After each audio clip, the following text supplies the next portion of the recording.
We love talking about what drives us as individuals to be better, to be better versions of ourselves and inspire others to do the same thing. Mm. So instead of sitting in a coffee shop, we figured, why not press record and do the same thing? Yes. And we were talking about what the topic of today's discussion would be, and my thoughts around it are, part of the very real motivation to start this project with you, Tommy, is that we love each other, we get a lot of energy from each other, and there's a filter underneath that I wanted to make sure that we turn up on a regular basis to be able Mm. to drive each other to get the most and the best out of each other, to add that extra layer. And that's that accountability, support, and community that is so important in everybody's life, whether you're a busy mother or father, whether anyone that's trying to move forward in their life. The power of tribe, the power of accountability is so it's ingrained in our DNA. Yeah. Yeah. Man, there's a big push in the individualistic Western world, to glorify picking ourselves up by our bootstraps. But I cannot think of any heroic individual tale where support wasn't absolutely fundamental to that individual's success. I Mm. just don't think someone can live in the middle of nowhere and all of a sudden become a billionaire without, at the very least, networking, which by definition already is akin to seeking social support. And there's a reason why social support works. There's a reason why cliches are cliches. You are who you spend the most time with. It's a reason why Alcoholics Anonymous ensures that people have mentors and guides and people that are walking the path with you, because you're just not able to do these things yourself. And we need to get away as far as we can, run away from that toxic narrative that suggests that we are supposed to do these things by ourselves, especially when you're trying to implement drastic change. 100%. And it's a typically masculine kind of Hmm. trait to express, no, she'll be right. I got this, this diminishment of vulnerability, this lack of being able to open yourself up to those around you. But as I mentioned before, it's so ingrained in who we are as a people. It's how we've been able to differentiate ourselves from the rest of the animal kingdom, to Yeah. be able to be parts of tribes, to be able um, to grow together as a community. And yeah, you mentioned being successful in business. You may be able to do it on your own, but will you be happy? Right. That's another really, really poignant question to ask yourself. And Mm. we can get into the nuances of all of this, but ultimately there are so many layers to this, but the happiness factor is such a big thing. Social engagement and interaction, to be able to grow together and support yourself and put yourself with people that are looking to achieve a common goal, is a Yes. really, really powerful driving force to be able to generate you getting that goal individually. Exactly right. Yeah. I mean, when we celebrate, what are we doing? We're sharing the joy with other people, and that's exciting. For anyone out there that doesn't believe us when we say that it's in our DNA, it is. Mirror neurons discovered in the 20th century. They're excited and disinhibited when we see people doing things and therefore mimic them, and we learn by doing. Children are sponges. You know this firsthand, my friend. Yes. And these things are in us. So rather than you know, being upset at the fact that you can't, do it yourself or whatever, however, whatever your narrative is, optimize your DNA and surround yourself with other people that share a common vision and goal. And the best thing there's lots of negatives about the common world, the contemporary world, but social media gives you access to people that are killing it at whatever you're interested in. So consume their content and become obsessed with interacting with them digitally, and you'll become who you ever you want to be, which is really cool. 100%. And just a note on social media, you're right. There's a lot of people that, you know, they cast a wide net around social media, and they say that it is the devil, and you become a drone. And you know what? You can very easily step into that. But if you have a sense of awareness and a filtration system for you to be able to say, right, I am going to create intention behind using this, but I'm going to censor what comes into my world, because if you don't, if you're not doing the thinking for you, other people will be doing the thinking for you. Yeah. So to be able to use these tools to be able to develop your mind, to be able to develop your heart space and your community, can be a wonderful experience and a really, really rich experience, but it requires intention, and you can't go in blindly into it. Yeah. Yeah, exactly. It's the same with anything. A hammer can build a house or it can smash a skull. Spot on. Your intention is the most important thing. The backlash to that would be, yes, but a hammer doesn't get you addicted. And I respect that, because I'm also addicted to my phone. But then that just requires more intention and more tribe. So, I could come at you again. And that's once again, like you opening yourself up and being in this space where other people around you are going on the same journey as you. You can be vulnerable with them. You can you can step into that vulnerability and allow them to guide you through what their experiences have been, and then you can take that next step, that next level, and you can access people that have been through what you are currently going through and what you aspire to get to. Yes. So you can use them as resources to be able to take that next step, that next leap. And that's the teachers amongst us that can really, really teach in a humble and a way that is just going to spread love, really. Yeah, definitely. I think so as a segue, I was having a really interesting conversation with a client yesterday. It wasn't really psychotherapy, it was more like leadership coaching. So he came to the clinic initially with all sorts of symptoms and dysfunction, as we all do. That's why I went to a therapist in my early 20s. And then now he's in a much better place, and we were doing leadership coaching because he's a manager, and one of the struggles that he is currently having is this kind of dichotomy between helping people with effective change and also being empathetic. And we seem to, and the reason why I'm bringing this up is because I think the word accountability has a degree of baggage where we feel like if we're being accountable for other people, we have to call them out on their shit or be mean or say, hey, you're not doing as good a job as you can do. And one of the discussions that we had, which we both kind of agreed on last night, was this notion that you have to be empathetic. So when you're being accountable, so let's just say you and I are being accountable together, which we are to ensure that we catch up once a week and produce content that we believe will be valuable for other people, specifically to the demographic that we're trying to help with our businesses. We want to be empathetic so from my perspective, I want to be empathetic for who Paul is now, but also for who Paul could be. So I need to ensure that I'm balancing that with, I get that you couldn't come today, but I also needed a text or whatever it was. I mean, to put I was late to the show today. So you're whatever, but then you're calling me as well. So we want to kind of balance that with, I also really believe that you can become this person that you've told me that you want me to help you with.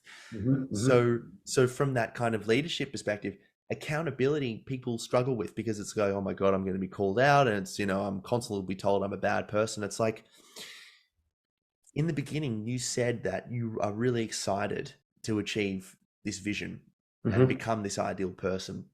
We need to help you love who you are becoming. So there is change associated with that, and it's tricky, but it's important. But I love I really love the angle that you're looking at that transformation in, because I know I have been caught in the past feeling like I'm in the naughty corner if I'm not following through with what I've told either myself or those around me that if I haven't actually engaged or followed through in what this is, that can be a really intimidating experience. And what happens? You can sometimes step into defensive mode, and you can start to explain your actions away. But what I gleaned from what you were saying there is let's re-engage in stepping into the love of transforming yourself into this. You're not in trouble with anybody.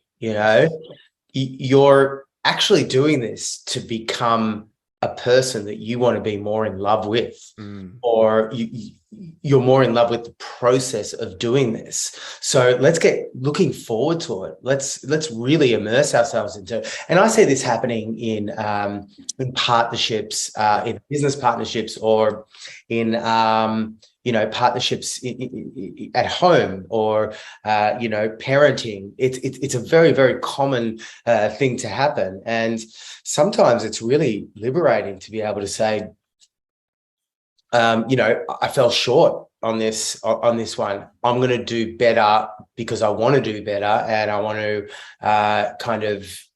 give to myself, but I also want to give to you and those around me. Yeah, totally, man. It is hard, and I have respect for it too. Because so what happens is we develop is the front part of our brain that can analyze and take on different perspectives isn't really formed, and an ego takes time to develop, a sense of identity takes time to develop, but we have years and years and years of experiences, some good, some not so good, that the ego tries to understand. And if I can't take on your perspective, it's self-conscious by definition. So if a 7-year-old is an 8-year-old or whatever it is, if Paul hits me in the face, I'm a bad person straight away, or I must have done something wrong. And a limiting belief ensues because I can't take on your perspective. Maybe Paul had a bad day. That part of my brain just isn't developed yet.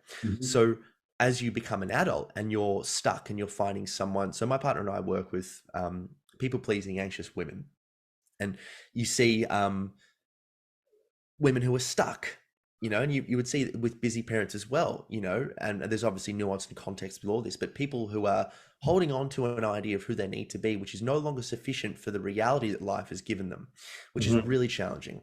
And often what we have to do as coaches is we have to start to explore these narratives that are holding them back now because they're no longer serving who they want to become. And that's really, really challenging. And so I do have a lot of respect and sympathy for, and empathy actually, because that was me, of course, in my early 20s.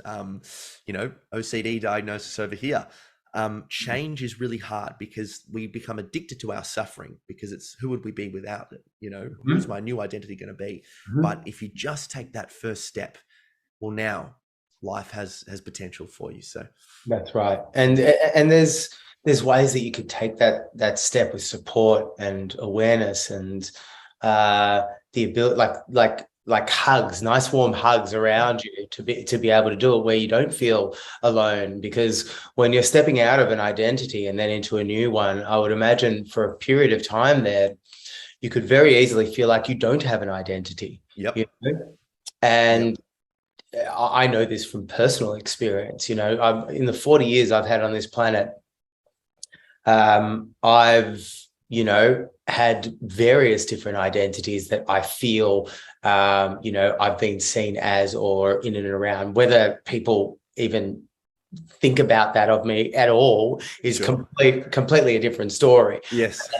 But I do go through these identity models in my mind.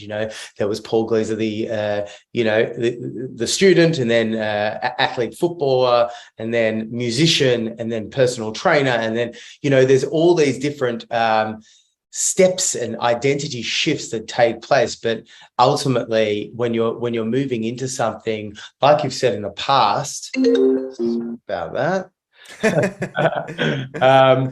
Like you've said in the past, when you are shifting from one thing into another, I lost my train of thought now.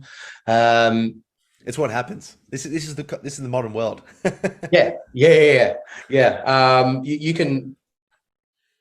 I'll turn my phone off there. Happens to So, me. when you're stepping into a new identity, it can be an incredibly daunting experience because you can feel naked and bare. Yes, yes, it's so true. The analogy that I really love with it is you're standing on a on an island in the middle of the Pacific Ocean, and the island is starting to sink, and you're going, "Oh shit, this island is starting to sink. I have to go somewhere else. This can't work anymore." But Mm. it had all those banana trees, and look at my home. I built that home, and Yep. oh, it's like, yeah, dude, but it's sinking. It's like, yeah, but the banana tree is. So you eventually finally go, okay, I can't be on this island anymore. So you start to swim out into the Pacific Ocean, and where's the next island? You don't know. You also don't know which way to swim. You know that old Seneca quote: if a man knows not which way he sails, no wind is favorable." So Mm. it's where do I swim to? So you are, there's potential for you to sink and drown. Mm. But then the next question is you realize that you can no longer be who you were. Now the daunting question is who do you want to become? As soon as you figure out what you want, or perhaps due to limiting belief systems, what you want to want, Mm. now we have an aim, and that's when we can start finding that next island for you. But 100%, man, I couldn't agree with you more. That time in between standing on two islands is so existentially troubling because I don't know who I am anymore. It's really terrifying. But I do believe, and I'll finish with this, is that you find yourself by looking forwards. 100%. And I think we discussed that briefly in our last podcast. And I agree so much in that. And when you don't truly believe that with every inch and fiber of your being, it's so important to have those around you Yes. to be able to reinforce your journey and, you know, the journey that you are taking and stepping into that new identity, looking forwards. Mm. It would be so wonderful to say that everybody can do this on their own, without having resources around them and just say, I want to be that person, in the future, as in 3, 2, 1, go now. But Yes. that's not the reality that we find ourselves in more often than not. It's about having people around you. It's about remaining accountable in the most positive way possible. It's like, what an exciting journey. What a wonderful, cherished experience that you can go on, and somebody can actually make sure or give you a greater chance of getting towards that destination. Yes, How cool is exactly. that?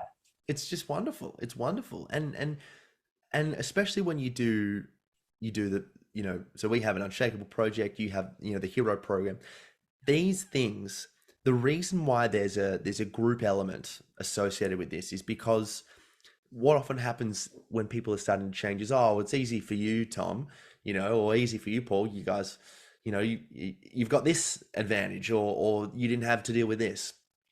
Well, this is why tribe is so important, because especially when you're trying to affect change, is because if you're surrounded by a whole bunch of other people who are also just taking that first step, they are feeling exactly what you're feeling at the same Mm, time, you know, and absolutely. they will go through all of the pains and difficulties and challenges.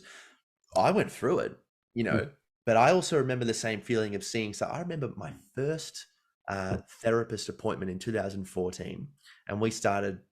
He was doing the whole CBT thing, which it's good. I think there's also more stuff out there as well. yeah.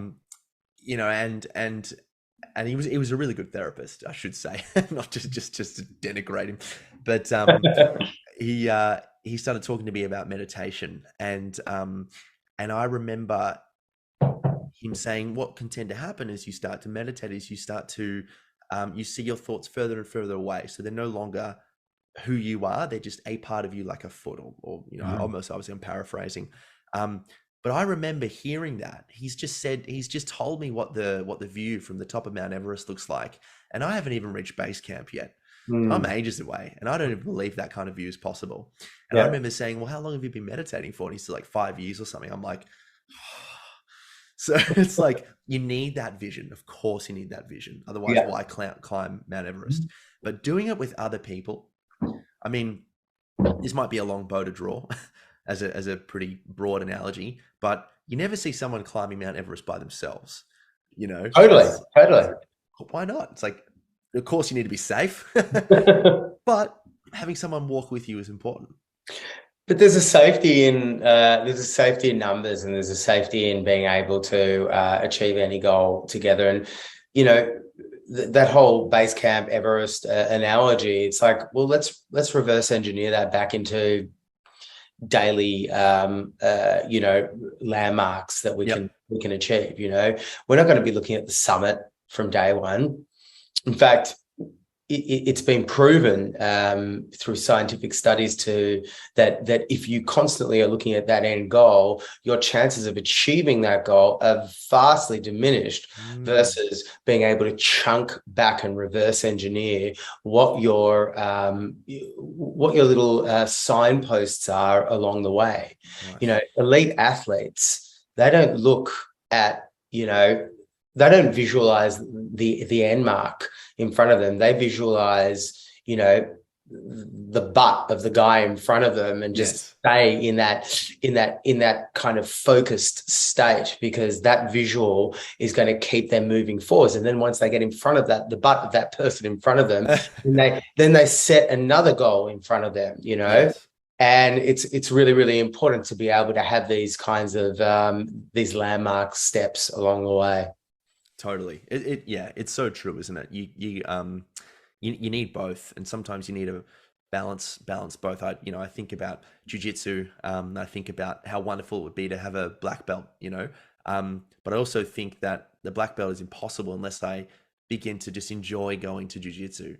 Sure. There's a wonderful book called Mastery, not Robert Greene, Okay. but there's some other George. I can't remember his last name, but he was studying successful people, and he was looking at a lot of NBA players, Michael Jordan, Larry Bird, and so forth. And he wrote a quote in that book which I loved, and he said, "Practice isn't something that you do; it's something that you are." So I think there's another element to to all of this, which is also finding what kind of goals really are important to you. Because and you can imagine a scenario of 20 something kid as at uni studying law because his parents are both lawyers, and his love is their love subconsciously is conditional based upon his success in the legal world, and then you start thinking, well, God, I suck at uni, I'm so shit, I'm never passing it, it's really stressful to me all the time, and then all he thinks about is doing backflips because he's a gymnast. He just can't stop, and he's obsessed, and he does gymnastics for 6 hours every day when he's not at uni. And I think that's another important element here as well, is like when it comes to changing, and maybe it's fitness goals, let's really bring it back here, because I can live in the world of analogies. I'm sorry. Yep. No, all good. Yeah. If you're doing a fitness program and you really struggle to adhere to the demands of the program, what it is, helping busy parents as an example. Yep. Okay. Maybe you haven't found the exercise that you enjoy. My mum cannot stand being in a gym, loves to dance, dances all the time. She's really fit and healthy. It's the solution, like in the hero program, that's the first thing I ask people. It's like, what do you enjoy doing? Like stepping into this world of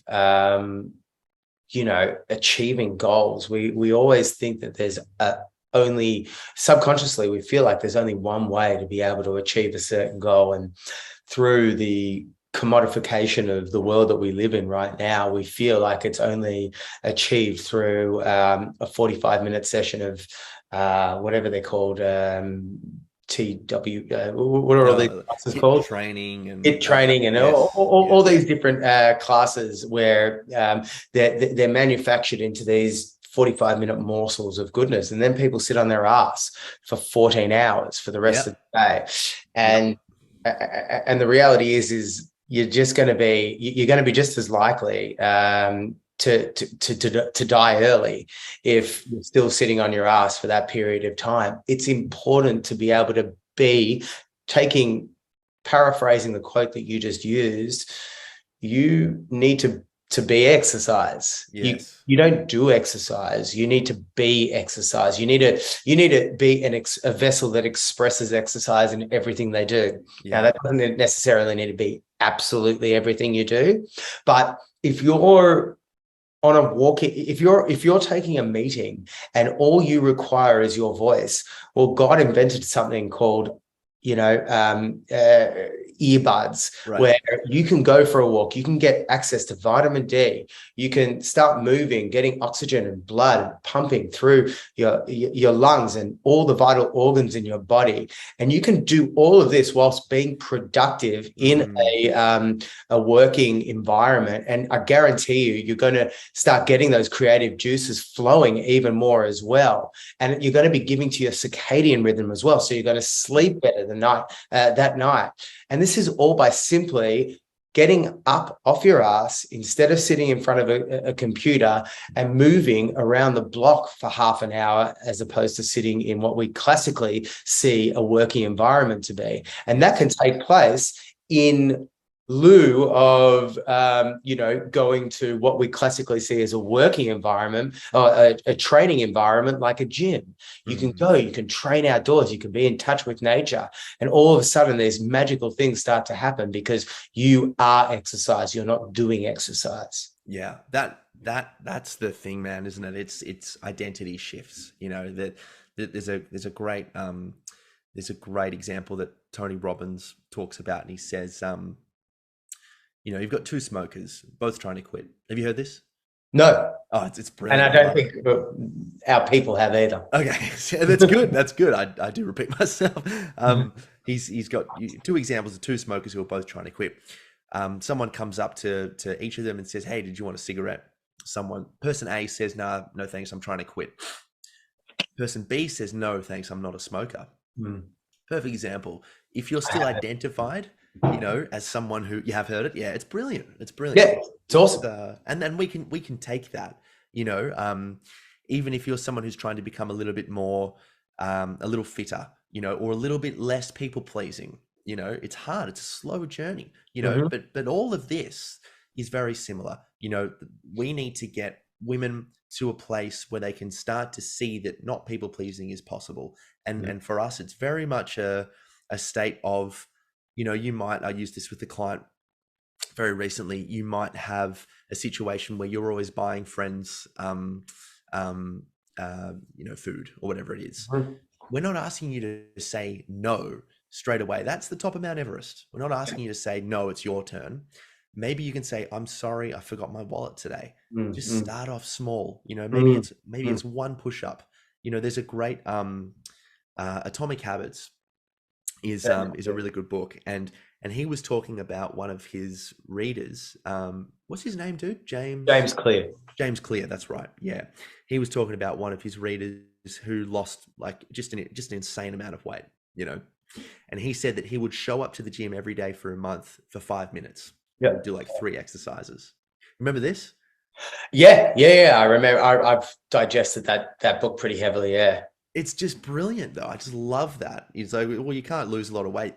Yeah, but I'm trying to create sustainable change. He's stepped into an identity of someone that he doesn't want to be a person that is trying to get fit. Right. He is a person that expects to wake up every day and step into that gym. Yes. He's becoming an athlete, yes. Right?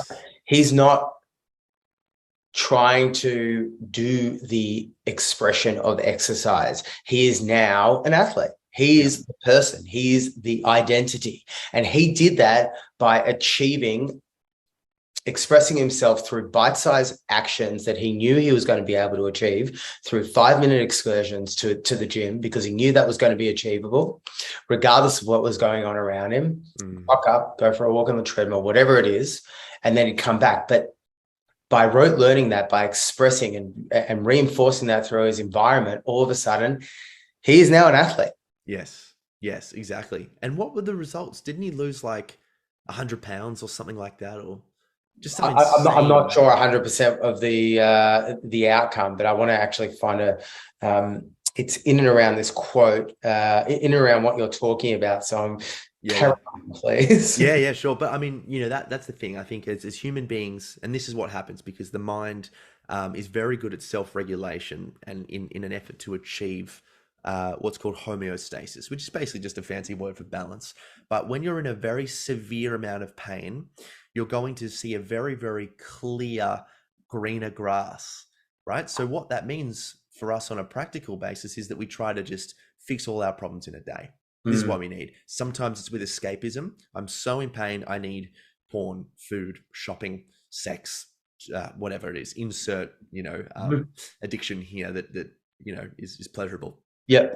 The same thing can happen though when you start to make change and you go, okay, well, this is what I need. I need to go to the gym. Now I'm speaking from personal experience because I was in a very rigid way of thinking, and I'd eat a whole heap of food because I wanted that pleasure. I'd feel so ashamed about myself that I would train all day, Mm, 9 to 5 all day, and the pain that I experienced the next day. I remember feeling like I wasn't enough unless sitting on the toilet was excruciating for me. My mm, glutes and my legs, yeah. and OCD was lots of different variations for me as well. But that thing of like, I have to fix all my problems in one day. So I understand. I mean, the struggle for me, if I wanted to start a fitness journey to go to the gym for 5 minutes every day, Mm, because I know that long term it's about habit change, would be mm. so hard. But that is how you do it. 100%. And the quote which I found is, it's not about the result, it's about the person you become achieving that result. Yeah. Yeah. And we look so far, we often look so focused on what the actual result is. But if we focus on who we are becoming, achieving that, the result takes care of itself. Totally, totally. And dude, I think to come full circle, to some, we've spoken at length about identity change, how identities change, what to expect on that path. Mm, It's a lot. And that's why tribe is so important. 100%. Hey man, are you feeling, yeah, dude, I feel the same. And you have to have that. If you are courageous enough to set an ideal for yourself, the expectation that you're going to feel is immense straight away. And well done on being brave enough to set that. You want to climb Mount Everest? Pff, whoa, okay, awesome. Hey, go shoot for the stars. Yeah. But having a team with you that can support you, a coach, a mentor, a friend, whatever it is, someone to rely on and go, I just can't do this leg. Can you carry my bag? Sure, of course. That's how you're going to get there. I really don't think it's possible by yourself. Look, if someone responds to this and goes, "Hey, it's possible," I'm like, "I'm sorry, but I couldn't do it. I wasn't strong-willed enough." But you're right. The point is, it's easier and it's more natural to do it with those around you. Right, right. Stepping out of an identity and stepping into something new it's not just foreign, it's scary as all hell because Yep, it's unfamiliar. yep, You're stepping into this new way of being. Well, everything you do, your subconscious is going to be like, hang on, this is totally unfamiliar. yeah, And also, life has worked really, really well, or life has worked the way I see it. I've right. survived. I didn't die. I didn't die, and I've survived, and it's really, really familiar. Why the Yeah, hell would I make life hard for myself yes, stepping into this new hardship? Like, I'm going to go back, and especially if it's not validated immediately, then I'm going to definitely go back because that was yes, just more simple that way. So yes, if you've got people around you to be able to say, hang on, you're doing this for a reason, and we've got your back, yeah. and you've got teachers around you to be able to show you the way because they've been able to take steps that are very, very similar in their sense, then, that's going to be a proven method that has worked time and time again. 100%, man. I think that what you said is so correct. When you have people around you that are doing the same thing, they're the ones who say, you can do this. It's hard. I'm feeling it too. And you need that. Yeah. The teachers and the mentors, they're the ones saying, hey, you can do it. And I'm telling you, life is better. Yeah. So it's not just whenever you get that thought of, oh, I mean, I survived. It wasn't that bad, coming from the clinic, oh, he didn't hit me that much, or, I didn't A, B, and C. When you have someone going, oh my God, this is really hard. I can do it though. I can do it though. You need that. And then you go, hey, this is way better over here. It's Mhm. way, way, way better. Being a butterfly is better than a caterpillar. Mhm. Get out of the chrysalis. You can do it.